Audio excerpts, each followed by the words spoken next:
আসসালামু আলাইকুম ভিউয়ার্স, আশা করি আপনারা সকলেই ভালো আছেন।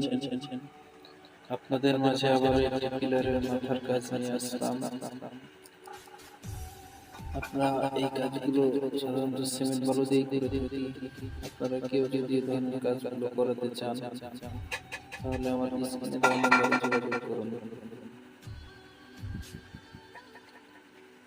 আমার কাজগুলো যদি ভালো লেগে থাকে অবশ্যই একটি লাইক ও শেয়ার করে দিন, এবং যারা আমার পেজ থেকে দেখছেন অবশ্যই আমার পেজটিকে ফলো করে রাখুন। আমরা এই কাজগুলো বাংলাদেশের মধ্যে যে কোনো জায়গায় গিয়ে এই কাজগুলো করে থাকি। আপনারা কেউ করাতে চাইলে আর স্ক্রিনে দেওয়া নম্বরে যোগাযোগ করুন।